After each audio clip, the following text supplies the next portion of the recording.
اعوذ باللہ من الشیطان الرجیم بسم اللہ الرحمن الرحیم۔ السلام علیکم۔ کل اسلام آباد ہائی کورٹ نے سید یوسف رضا گیلانی کی جو پٹیشن تھی جس میں انہوں نے وہ جو 7 ان کے ووٹ مسترد ہوئے تھے چیئرمین سینٹ کی الیکشن کے دوران،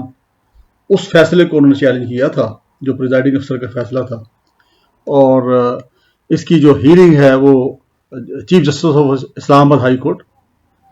جسٹس عطا من اللہ صاحب نے کی ہے، اور انہوں نے یہ پٹیشن جو ہے ان کی ڈسمس کر دی، کیونکہ آرٹیکل 69 جو ہے وہ بڑا واضح ہے کانسٹیٹیوشن آف پاکستان کا، جس کے تحت جو بلینکٹ امیونٹی حاصل ہے پارلیمنٹ کی تمام پروسیڈنگز کو، اور ان کے جو عہدیداران ہیں، افسران ہیں، سو یہ تو بڑا واضح تھا۔ اس کے اوپر میں نے اپنی ایک اوپینین دی تھی، ہمارے ایک کولیگ ایڈوکیٹ ہیں، کافی سینئر ایڈوکیٹ ہیں لاہور سے، نام نہیں لوں گا، راجہ صاحب ہیں، بہرحال وہ کافی اچھے قابل وکیل ہیں، اور ہر ایک وکیل کی اپنی ایک رائے ہوتی ہے، اور سم ٹائم آپ نے دیکھا ہر کیسز کے اندر کم سے کم 2 وکیل ہوتے ہیں، ان میں سے ایک وکیل جو ہے وہ کیس لوز کرتا ہے نا، ہار جاتا ہے، تو اس کا مطلب یہ نہیں ہوتا کہ وکیل نالائق ہے۔ وہ ٹھیک ہے، پوائنٹس ہیں، ہر ایک اپنی اپنی ایک آرگومنٹس ہوتی ہیں، کچھ آرگومنٹس اپیل کر جاتی ہیں کورٹ کو، کچھ واضح کر نہیں کر پاتی، تو خیر راجہ صاحب کا خیال یہ تھا کہ یہ اگرچہ آرٹیکل 69 تو اس کو اوپر بار لگاتا ہے، پابندی لگاتا ہے، لیکن یہ شاید اس کے اوپر کورٹ جو ہے کوئی ریلیف دے دے گی۔ اچھا، آپ نے اگر میری رائے سنی ہو، میری اوپینین سنی ہو اس کے اوپر، میں نے ایک ویڈیو میں اپنی جو یوٹیوب پہ بھی پڑھی ہے، اس پہ میں نے اپنی ایک رائے دی تھی، اور میری رائے میں کچھ یہ تھا کہ آرٹیکل 69 میں نے پوری پڑھ کے سنائی تھی اس کے اندر، اور میں نے بتا دیا تھا کہ یہ پارلیمان جو ہے اس کی کسی بھی کارروائی کو اس کے اندر چیلنج نہیں کیا جا سکتا۔ اب اس کے اچھا ہاں، البتہ میں نے یہ ضرور کہا تھا کہ ایک چیز صورت بن سکتی ہے جس کے اوپر شاید کورٹ جو ہے کوئی ریلیف دے دے، اور وہ یہ ہے کہ جن لوگوں کے جو بیلٹ پیپرز یا ووٹ جو مسترد ہوئے ہیں، اگر وہ سامنے آ جائیں اور خود سامنے آ کے وہ پارٹی بنے، کورٹ کے اندر جائیں اور پٹیشن کا حصہ بنیں، اور اپنا جو بیان حلفی بھی وہاں پہ ساتھ داخل کریں، اور وہاں پہ وہ کہیں جی کہ ہمارا رائٹ آف ووٹ جو ہے وہ متاثر ہوا، وچ از فنڈامنٹل رائٹ، تو جو فنڈامنٹل رائٹس ہیں کانسٹیٹیوشن کے اندر جو گارنٹیڈ کیے گئے ہیں، اس کو انووک کر کے تو وہ یہ کہہ سکتے تھے جی کہ ہم نے اس باکس کے اندر لگایا ہے، اور اگر نام کے اوپر بھی لگایا ہے تو ظاہر بات ہے کہ ہمارا مقصد اسی کو ووٹ دینا تھا، تو ہم یہ حلفیہ طور پہ کہتے ہیں کہ ہم نے اسی کو ووٹ دیا تھا جس کے خانے کے اندر ہم نے نام کے اوپر سٹیمپ کیا۔ یہ صورت اگر ہوتی تو پھر میرا خیال یہ تھا کہ شاید کوئی تھوڑی سچویشن بن جاتی، کورٹ جو ہے اس کو تھوڑا سا ویٹ دے دیتے، اور میں بھی اس کو دوسری پارٹی کو نوٹس کر کے وہ اس کی ہیرنگ شروع کر دیتے، لیکن ایسا نہیں ہوا، اور وہ سیدھا اسٹیٹ گئے ہیں، اور آپ نے دیکھا کہ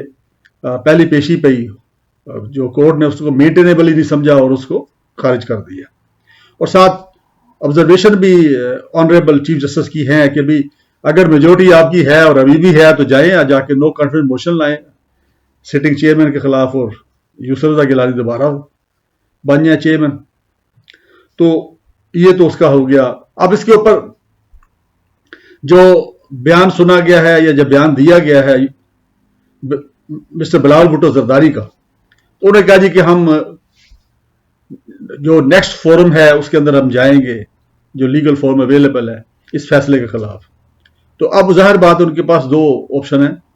نمبر 1 تو یہ کہ وہ آئی سی اے میں جا سکتے ہیں، انٹرا کورٹ اپیل اس کو ہم کہتے ہیں، جو اسی کورٹ کے یعنی اسی ہائی کورٹ کے 2 جج سنتے ہیں، وہ جج صاحب نہیں جنہوں نے پہلے فیصلہ کیا ہے ایز سنگل بینچ، بلکہ اس کے علاوہ 2 جو جج ہیں وہ سنتے ہیں اس کو، اور وہ اس کی اپیل کی سماعت کر سکتے ہیں۔ دوسری آپشن یہ ہے کہ وہ سپریم کورٹ میں جا سکتے ہیں اس کے خلاف اپیل میں۔ تو اب یہ دیکھتے ہیں کہ یہ کرتے کیا، کون وچ کورس آف ایکشن ان کو سوٹ کرتا ہے، لیکن میرا نہیں خیال کہ ان کو اس کے اوپر کوئی ریلیف ملے گا، وجہ یہ کہ یہ مینٹینیبلٹی کے اوپر ہی اڑ جائے گا، کیونکہ وہ تو بعد میرٹ تو جو اس کا بعد میں جانا نا جی کہ کھانے کے اندر بور کہاں لگی تھی کہاں نہیں لگی تھی. اب جو وہ پروسیڈنگ ہے اس کو امیونٹی حاصل ہے کانسٹیٹیوشن کی، تو اس لحاظ سے میرا نہیں خیال کہ اپیل کے اندر جا کے بھی کوئی ان کو ریلیف مل سکے گا. اور پھر میں بھی کہوں گا کہ صورت ایک ہی ہو سکتی ہے، لیکن وہ انہوں نے لوز کر دی بہرحال کہ وہ موقع انہوں نے گنوا دیا. خیر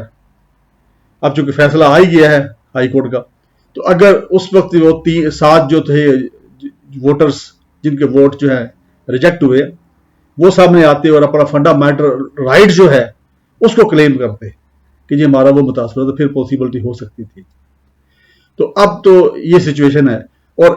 جو موجودہ سیناریو جس میں آپ دیکھا کہ پی ایم ایل این اور پاکستان پیپلز پارٹی کے درمیان کافی اختلافات پیدا ہو چکے ہیں، مخالفانہ بیانات ایک دوسرے کے خلاف بھی داغے گئے ہیں اور داغے جا رہے ہیں. ایون سینئر لیڈرشپ جو ہے مریم نواز کو دیکھ لیں اور ادھر بلاول بھٹو زرداری کو دیکھ لیں تو ان کی طرف سے بھی بیانات آئے ہیں، اختلافی بیانات. تو اس لحاظ سے اب اگر کہا جائے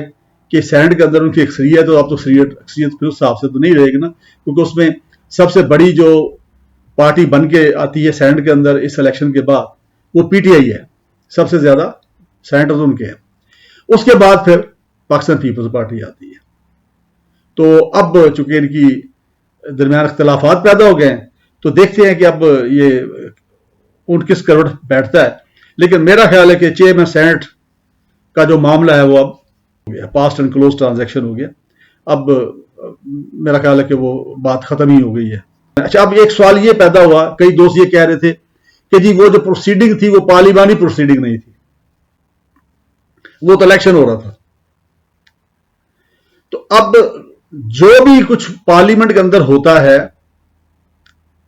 جو پریزائڈنگ آفیسر تھے ان کو باقاعدہ پریزیڈنٹ آف پاکستان نے ون آف دی سینٹر ہیں وہ ان کو اپوائنٹ کیا تھا کہ وہ اس کو پریزائڈ کرے. اور یہ پہلے بھی ہوتا رہتا ہے کہ اگر چیئرمین نہ ہو تو کسی اور ممبر کو پریزائڈ کرنے کے لیے کہا جاتا ہے اور وہ پریزائڈ کرتے رہتے ہیں. یہ پہلی بار میں یہ اکثر ہوتا رہتا ہے کہ چیئرمین بھی اویلیبل نہیں ہے، ڈپٹی چیئرمین بھی اویلیبل نہیں ہے، تو کوئی اور فاضل ممبر جو ہے اگر قومی اسمبلی کی صورت میں اسپیکر کے طور پہ کام کرتا ہے اس وقت وہ، یا پھر اگر چیئرمین سینٹ ہے تو سینٹر کوئی ایک آدھ جو ہے جس کو وہ اس وقت اپوائنٹ کرتے ہیں وہ اس کو پریزائڈ کرتا ہے اس سیشن کو. تو یہ پہلے بھی سیشن جو ہے اس کو عام ممبر جو ہے وہ بھی پریزائڈ کرتے رہے فور دی ٹائم بھی. اور دوسرا یہ کہ چونکہ اس کا باقاعدہ ایک اجلاس بلایا گیا تھا پریزیڈنٹ آف پاکستان کی طرف سے اور اس کے اندر حلف بھی اٹھائے گئے تمام سینٹرز کے، اور حلف کے بعد پھر آپ نے دیکھا کہ یہ اگلی کارروائی جو چیئرمین سینٹ کا الیکشن ہے وہ باقاعدہ اس وقت سینٹ جو پاکستان جو ہے وہ اجلاس میں تھا، اس کو آفیشیل اجلاس سمجھا جاتا ہے. تمام سینٹرز وہاں موجود رہے، اس اجلاس کے اندر بیٹھے رہے اور باری باری جا کے ووٹ ڈالتے رہے. یہ نہیں ہوتا رہا کہ ووٹ ڈالا اور چلے گئے، وہ وہاں بیٹھے رہے کیونکہ اجلاس چل رہا تھا اور وہ اس کے اندر ایک آپ کہہ لیں کہ ایجنڈا تھا. یہ ایک باقاعدہ ایک ایجنڈا کے طور پہ ایشو کیا گیا تھا. سو یہ پارلیمانی ہی کارروائی ہے، اس کو ہم یہ نہیں کہہ سکتے یہ پارلیمانی کارروائی کا حصہ نہیں تھا. پی ٹی آئی گورنمنٹ جو ہے ان کے لیے ایک بڑی اچھی اپرچونٹی ان کو مل گئی ہے پھر. اور میں سمجھتا ہوں عمران خان جو ہیں وہ خوش قسمت ہیں کہ وہ بڑے بڑے بحرانوں سے نکلتے جا رہے ہیں ابھی تک. لیکن پھر اینڈ پہ میں وہی کہوں گا کہ اب پی ٹی آئی کو بھی چاہیے کہ وہ ڈلیور کرے. ان کی جو حکومت ہے ان کے اندر جو بیوروکریسی ہے وہ ڈلیور کریں، عوام کو ریلیف دیں، مہنگائی کو کنٹرول کریں. بار بار میں کہتا رہتا ہوں اپنے پروگرامز کے اندر کہ مہنگائی کو کنٹرول کریں، عوام کے حالات بہت برے ہیں، ان کو سنبھالیں اور کوشش کریں کہ جب ٹیک اوور کیا تھا انہوں نے اس لیول پہ یا اس کے قریب قریب کو قیمتیں جو ہیں یہ لے آئیں. ان کی جو بیسک نیسیسٹی کی جو قیمتیں ہیں جیسے دالیں ہیں، گوشت ہے، سبزی ہے، آٹا ہے، چینی ہے، چاول ہیں، ادویات ہیں، گیس کا ریٹ ہے، سوئی گیس کا ریٹ ہے، بجلی کا ریٹ ہے،